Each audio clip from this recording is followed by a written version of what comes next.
এবার আনসারদের সাইজ করলো ডক্টর ইউনূস। বন্ধুরা, আপনারা জানেন যে আনসাররা তারা যেভাবে রাস্তায় নেমে আসছিল, যার উস্কানি হোক না কেন, তারা যেভাবে রাস্তায় নেমে এসছিল এবং যেভাবে তারা বিক্ষুব্ধ হয়েছিল, মোটামুটি যারা প্রশাসন রয়েছেন, বিশেষ করে আর্মি প্রশাসন, তারা যদি মাঠে ওই মুহূর্তে উপস্থিত না হতো তাহলে কিন্তু একটা বড় ধরনের সংঘাতের রূপ নিত।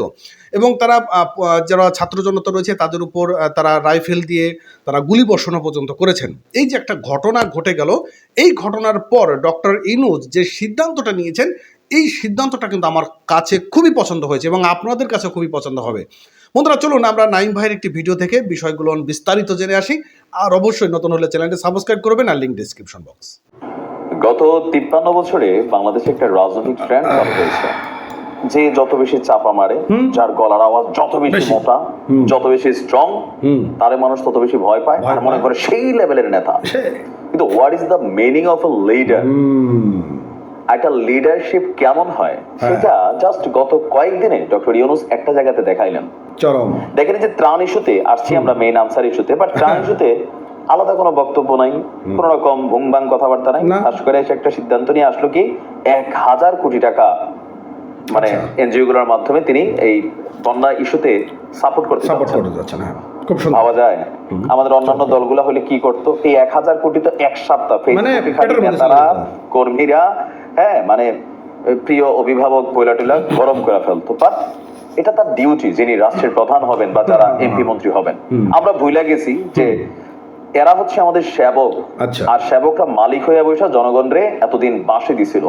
এবার আসেন আগের সরকারের মতন হালকা মনে কইরা আনসাররা ভাবছিল যে না, খেলাটা খেলা ফেলি, সামহাউ মোটিভেটেড বাই ইন্ডিয়ান র, অথবা সামহাউ এরা ডিস্টারবেন্স ছিল। আমি এখানে 20,000 যে আনসার সদস্যরা আসছে তাদের কথা বলছি না, এদের যারা লিডিং দিচ্ছিল, মূল যারা কারিগর, লাইক পিলখানা হত্যাকাণ্ডে সব সদস্যরা কিন্তু জানতো না এখানে কি হতে যাচ্ছে। যখন মন নিয়েছে তখন অনেকে সেখান থেকে পালাই গেছে, বাট এটা শাস্তি সবাই পাইছে। তবে ডক্টর ইউনূসের সরকার গণহারে এই শাস্তিটা দেয় নাই, টেকনিক্যালি শাস্তি দেওয়া হচ্ছে। প্রথমত যারা এই ঘটনাগুলোর সাথে জড়িত প্রত্যেককে বিচারের আওতায় আনা হবে, আইডেন্টিফাই করা হয়েছে কয়েকজনকে। এরপরে যেটা করছে অন ইমার্জেন্সি আনসারের উচ্চ পর্যায়ে রদ বদল করা হয়েছে। It's a very right decision. আজকের দিনে খুবই সুন্দর একটা ডিসিশন, সুন্দর একটা অ্যাকশন নেওয়া হয়েছে। অবশ্যই বাংলাদেশের আনসার এবং গ্রাম প্রতিরক্ষা বাহিনীর উচ্চ পর্যায়ে বড় ধরনের রদ বদল করেছে সরকার। বাহিনীটির উপমহাপরিচালক পদমর্যাদার 9 জন এবং পরিচালক পদমর্যাদার 10 জন কর্মকর্তাকে সরিয়ে দেওয়া হয়েছে। চমৎকার। আপনার রাষ্ট্রপতির আদেশ ক্রমে স্বরাষ্ট্র মন্ত্রণালয়ের জননিরাপত্তা বিভাগের আনসার শাখা 1 থেকে আলাদা প্রজ্ঞাপনে তাদেরকে বদলি করা হয়। এখন কেন এই কোন কোন ডিডিজি কে বদলি করা হলো? আনসার একাডেমির ডেপুটি কমান্ডার নুরুল হাসান ফরিদিকে খুলনা রেঞ্জে, চট্টগ্রাম রেঞ্জের যেই কি বলা হয় যে ডিডিজি ছিল সাইফুল্লাহ রাসেলকে সদর দপ্তরে, খুলনা রেঞ্জের ডিডিজি শাহ আহমদ ফজলে রাব্বিকে রাজশাহীতে, সিলেটের উনাকে ময়মনসিংহে, রাজশাহী রেঞ্জেরটাকে পাঠানো হয়েছে আনসার একাডেমির ডেপুটি কমান্ডার করা হয়েছে সদর দপ্তরে। ডিডিজি অপারেশনাল ফখরুল আলমকে বরিশাল রেঞ্জে, ময়মনসিংহের যিনি ছিলেন তাকে চট্টগ্রামে, বরিশালেরটাকে পাঠানো হয়েছে ঢাকাতে, ঢাকারটা পাঠানো হয়েছে আপনার কি বলা হয় যে সিলেটে। এখন হঠাৎ করে কেন আসলে এটা করা হলো? প্রজ্ঞাপনের নিচে বড় অক্ষরে লেখা আছে জনস্বার্থে জারি করা এই আদেশ অবিলম্বে কার্যকর করা হবে। সরকারের কাছে গোয়েন্দা মন্ত্রণালয় বা যে গোয়েন্দা সেক্টর গুলো আছে তাদের কাছে তথ্য আছে।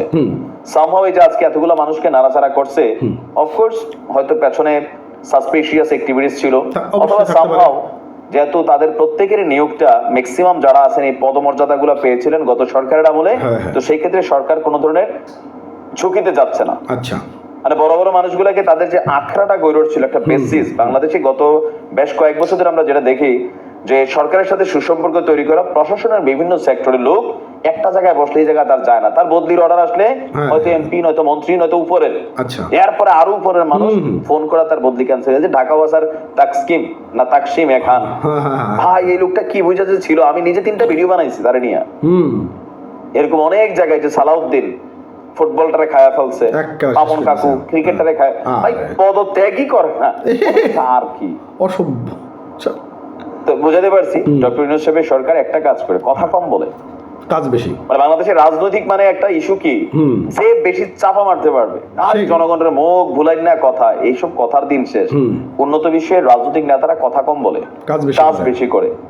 কমিটেড জনগণের কাছে নির্বাচনী ম্যানিফেস্টিং আসছে যে ভাই দেখো এই কর্ম ফাইন, তারা রাষ্ট্র ক্ষমতায় গেছে, এগুলো করা লাগে, না করলে ভোটের মাধ্যমে বাদ, তুমি কোনো ডিস্টার্বেন্সে তোমার সেক্টরে তুমি পদত্যাগ করতে হবে। কিন্তু বাংলাদেশ, ভারত, পাকিস্তান এগুলো তো সোজা না। বহুত সাধনার পর 30-40 রাজনীতি কইরা বছর, তারপরে ধরেন মার কাঠ ভঙ্গিতে টাকা পয়সা খরচা কইরা গুন্ডামি কইরা, আবার কেউ আছে নানা খালা মামা দুলাভাইয়ের পোস্টে থেকে এসে পাইছে। ভাই এত সোজা? হ্যাঁ, যখন কোনো ফায়দা থাকে না তখন অটোমেটিক পদত্যাগ করে। এখন দেখেন অটো পদত্যাগ শুরু হয়ে গেছে না, কারণ এই জায়গাগুলোতে ফায়দা নাই, বিপদে পড়বে। তো ধন্যবাদ ডক্টর ইউনূসের সরকারকে এই সিদ্ধান্তটার জন্য। ভালো থাকুন। ওকে, গুড বাই। আর বাকি যারা কুয়ের চেষ্টা করছে দেখেন, ধন্যবাদ। তো বন্ধুরা, আপনারা এতক্ষণ ভিডিও দেখে যে জিনিসটা বুঝতে পারলেন যে ডক্টর ইউনূস মৌসুম, তো বন্ধুরা এতক্ষণ ভিডিও দেখে আপনারা যে জিনিসটা বুঝতে পারলেন যে ডক্টর ইউনূস তিনি যে সিদ্ধান্তগুলো নিচ্ছেন ঠান্ডা মাথায়, একদম সুবিচক্ষণতার সাথে। আর মূলত এই যে যারা এই অপকর্মগুলো করেছেন তাদের এখন এমনভাবে শাস্তি দেওয়া হচ্ছে যেন ওই কি বলে যে লাঠিও ভাঙবে না সাপও মরবে, এই বিষয়টা। তো যাই হোক, খুবই সুন্দর একটা ডিসিশন নিয়েছে, আমার কাছে যেটা খুবই ভালো লেগেছে। আপনাদের মতামত আপনারা কমেন্ট বক্সে জানাতে পারেন। ভালো থাকবেন, সুস্থ থাকবেন, আর চ্যানেলটি সাবস্ক্রাইব করে ভিডিওটি শেয়ার করে সঙ্গে রাখবেন, সঙ্গে থাকবেন। ধন্যবাদ।